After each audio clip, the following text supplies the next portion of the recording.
बादशाह सलामत, मैं मुकर्रब खान उस काफर संभा को आपके पैरों में घसीटते हुए ले आऊंगा, अगर आपकी इजाजत हो तो। आमीन आमीन आमीन। इंशाअल्लाह। मुकर्रब खान, ये काम इतना आसान नहीं है। मैं आसान बनाऊंगा और उसमें कामयाब भी हो जाऊंगा। मैं सबके सामने बीड़ा उठाता हूं।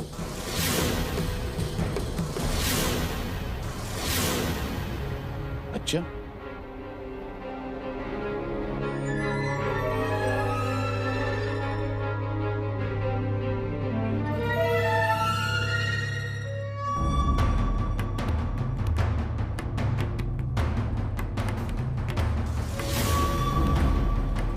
मुकर्रब खान,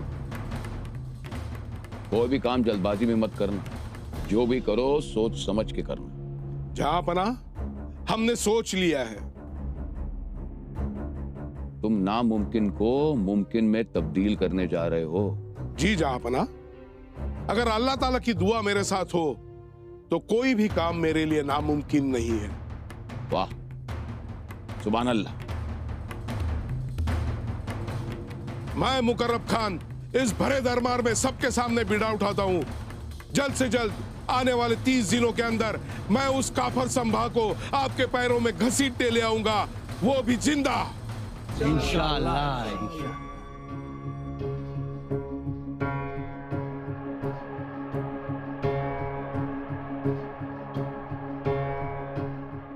मुकर्रब खान, आज तुम हमारा अधूरा ख्वाब पूरा करने जा रहे हो। इंशाअल्लाह खुदा की रहमत से तुम्हें हर जंग में फतेह मिलेगी। शुक्रिया जहांपना, शुक्रिया। वजीर आला, मुकर्रब खान की जंग की सारी तैयारियां शुरू की जाएं। जी जहांपना। तखलिया।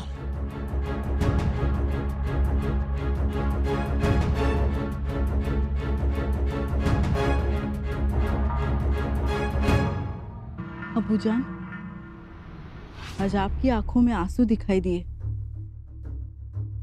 क्या वाकई में वो आंसू बादशाह के थे? शहजादी जीनत, कई बार जो काम ताकत और हथियार नहीं कर पाता, वही काम आंखों के 2 आंसू कर जाता। अबूजान? हाँ शहजादी जीनत, अब ये आंसू मुकर्रब खान के सीने में आग लगा देंगे। पर अबूजान, अगर बदकिस्मती से मुकर्रब खान इस जंग में मर गया तो? शहजादी, खिलौना टूटने से ख्वाब थोड़ी टूटते हैं। जंग तो जारी रहेगी। आज हमने अपना वसीयतनामा पढ़ा है, हो सकता है कि कल हम संबा की मौत का कलमा पढ़े।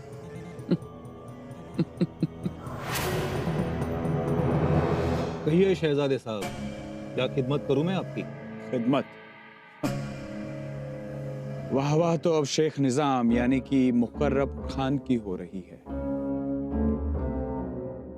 इस बात पर मैं आपसे कुछ कहना चाहूंगा। सुनाइए।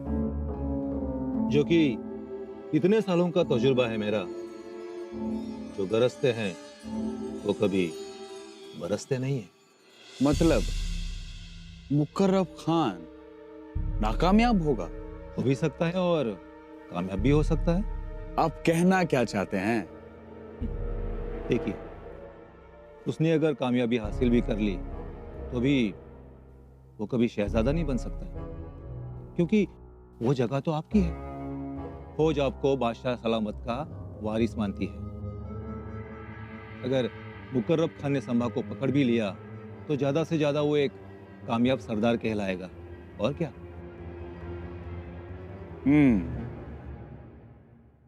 सच कह रहे हैं आप, लेकिन एक बात तो है,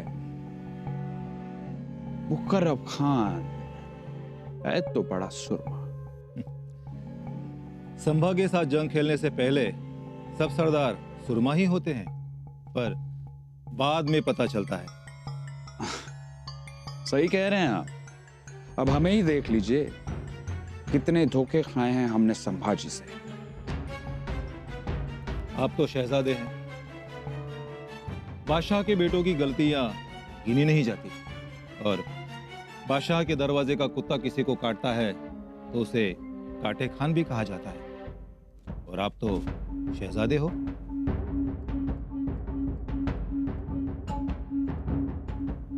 मतलब आने वाला वक्त हमारा होगा। फिलहाल आप अपने सारे अधिकार अपने हाथ में रखिए और मुकर्रब खान पर रौब जमा कर रखिए अभी से।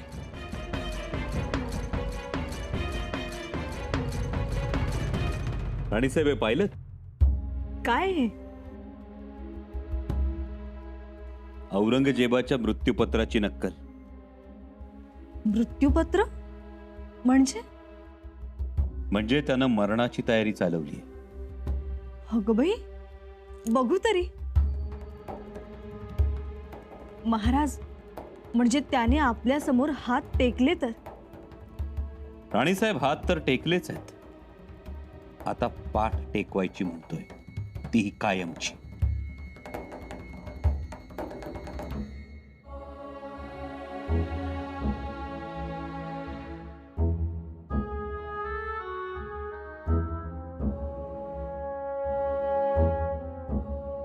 महाराज, विश्वासच बसत नाही हो.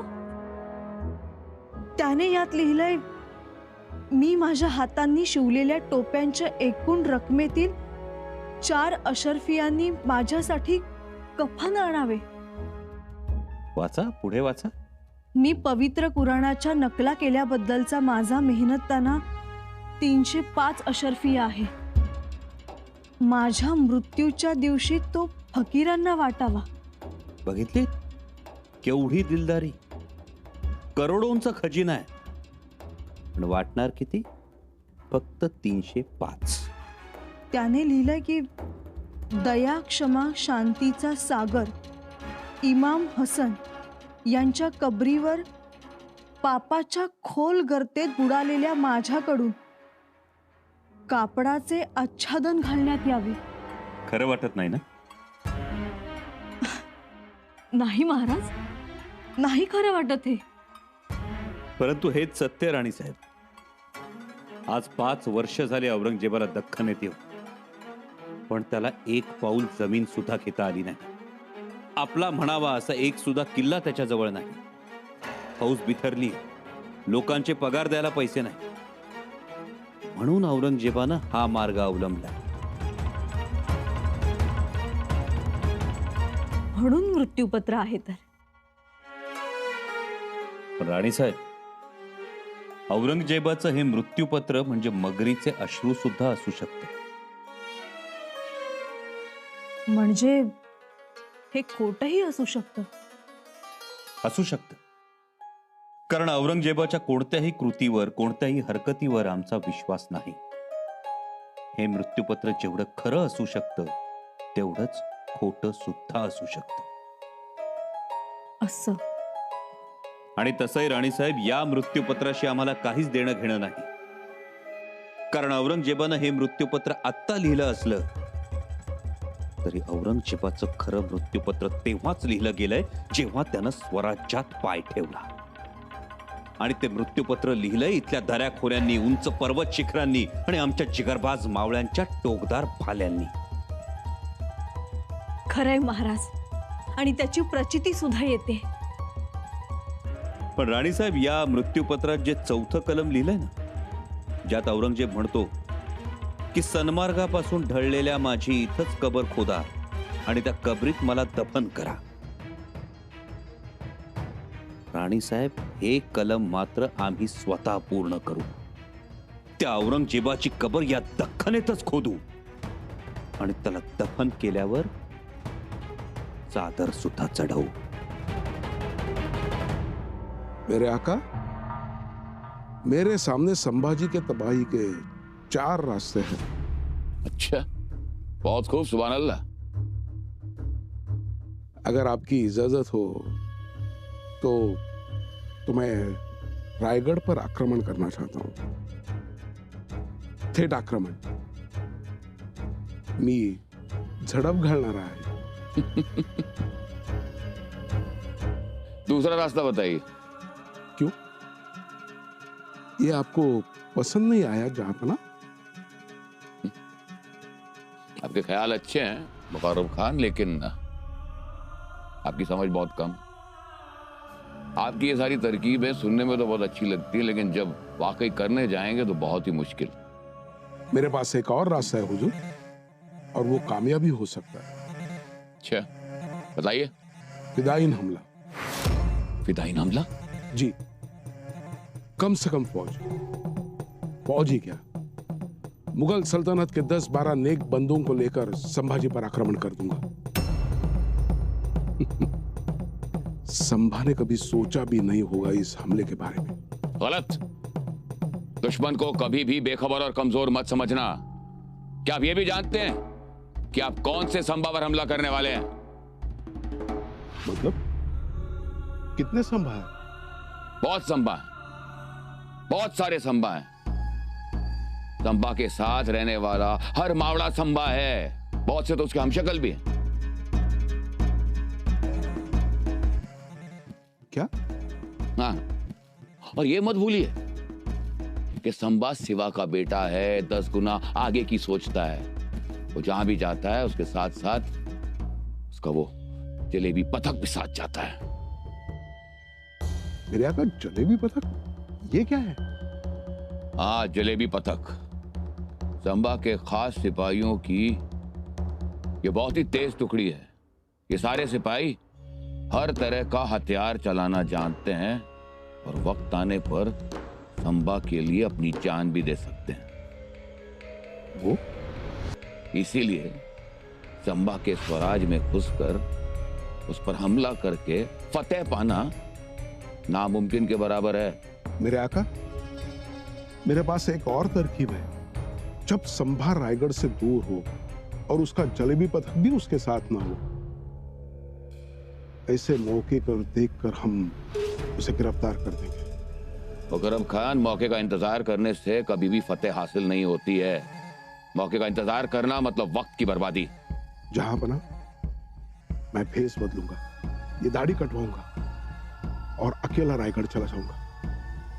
मैं मावड़ा बनूंगा। मैं दक्कन में रह चुका हूं। मैं उनकी जुबान अच्छी तरह से बोल लेता हूं। त्यांची भाषा बोलत बोलत मी संभा समोर जाऊ शकतो।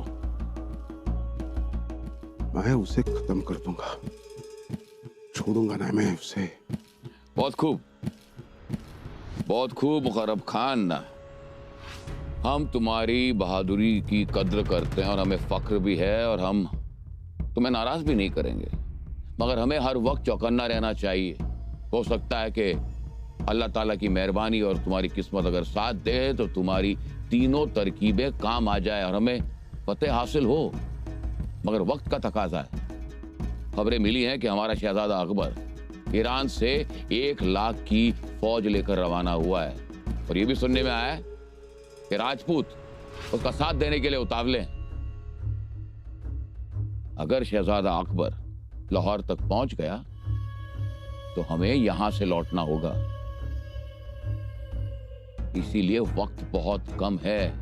जो भी करना है जल्दी करो, बस इतना ही। मेरे आका, यावर एकच उपाय आहे, झडप।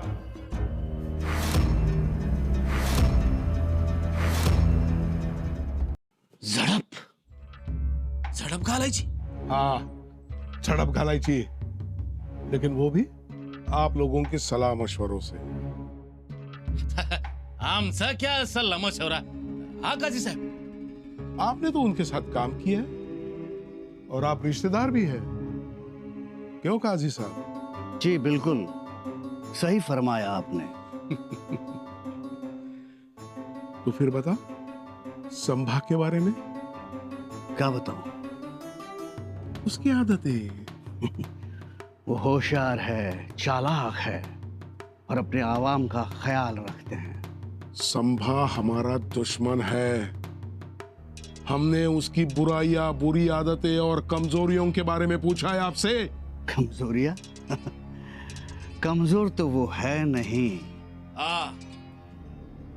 दिवसभर ते तलवार चालू शकतात, पण मत नाही. 2-2 दिवस घोडा पळू शकतात पण मत नाही. कान्हो जी, संभा की कमजोरियां बताओ, जैसे जुआ, शराब या फिर शबाब. नाही नाही, अहो तसला काय नाद नाही त्याला. महाराजांच्या तालमीत तयार झालेत ती. पर कुछ लोग तो बोलते हैं.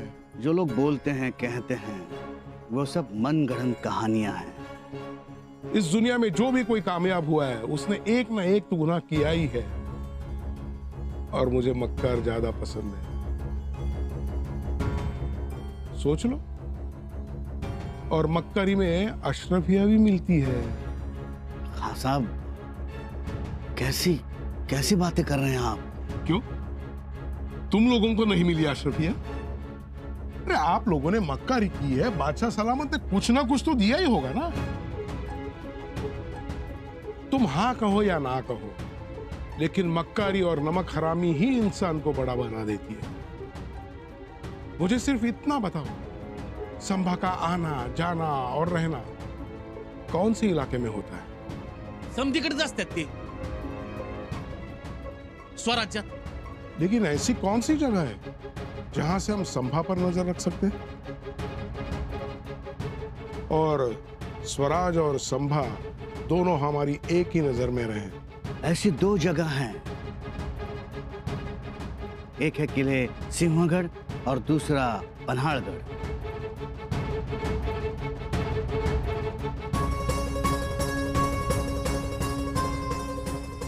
सिंहगढ़, पन्हाड़गढ़. पन्हाड़गढ़ मेरी पसंद. संभा,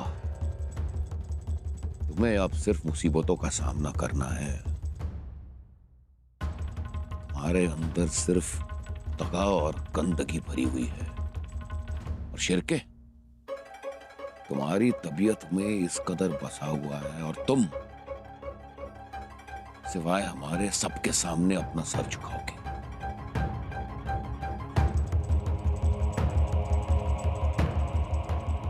तुम यहां से बेईमानी के साथ जाओगे.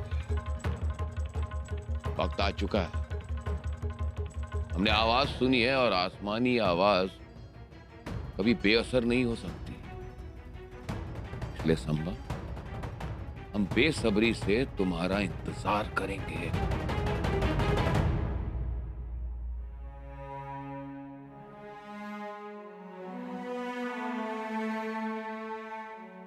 काय करावं? आमचं आयुष्य गेलं उंजळ पसरण्यात. आमची भावी पिढी तरी ताट मानेनं जगायला पाहिजे. आम्हाला नाही राजे पण भोगता आलं. यांना तरी मिळेल.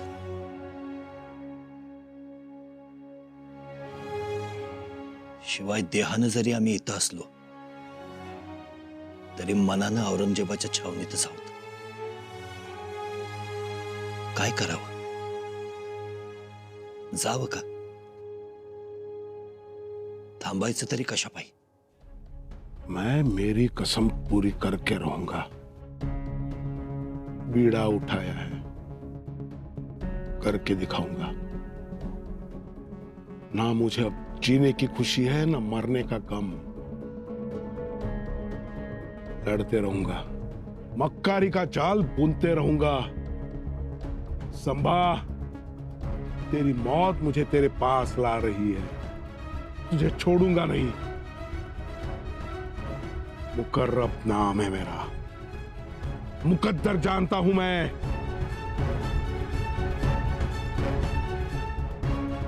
आबासाहेब आभाळ भरून आले. मळब दाटत चालले. आबासाहेब, आम्हाला कळतंय, नियती सगळ्या बाजूनं कोंडी करण्यासाठी टपून बसली आहे. पारदी फास लावून शिकारी जाळं टाकून बसले. पण आम्ही कुणालाही दाद लागू देणार नाही. कारण आम्ही शूर आबांचे शूर छावे आहोत. आबासाहेब, तुम्ही बांधलेलं स्वराज्याचं तोरण आम्ही औरंगजेबाच्या पायदळी पडू देणार नाही. ज्या मातीतून आऊसाहेबांची पुण्यवान पावलं फिरली त्या मातीला औरंगजेबाच्या पापी पावलांचा स्पर्श होऊ देणार नाही. आम्हाला बळ द्या आबासाहेब, बळ द्या.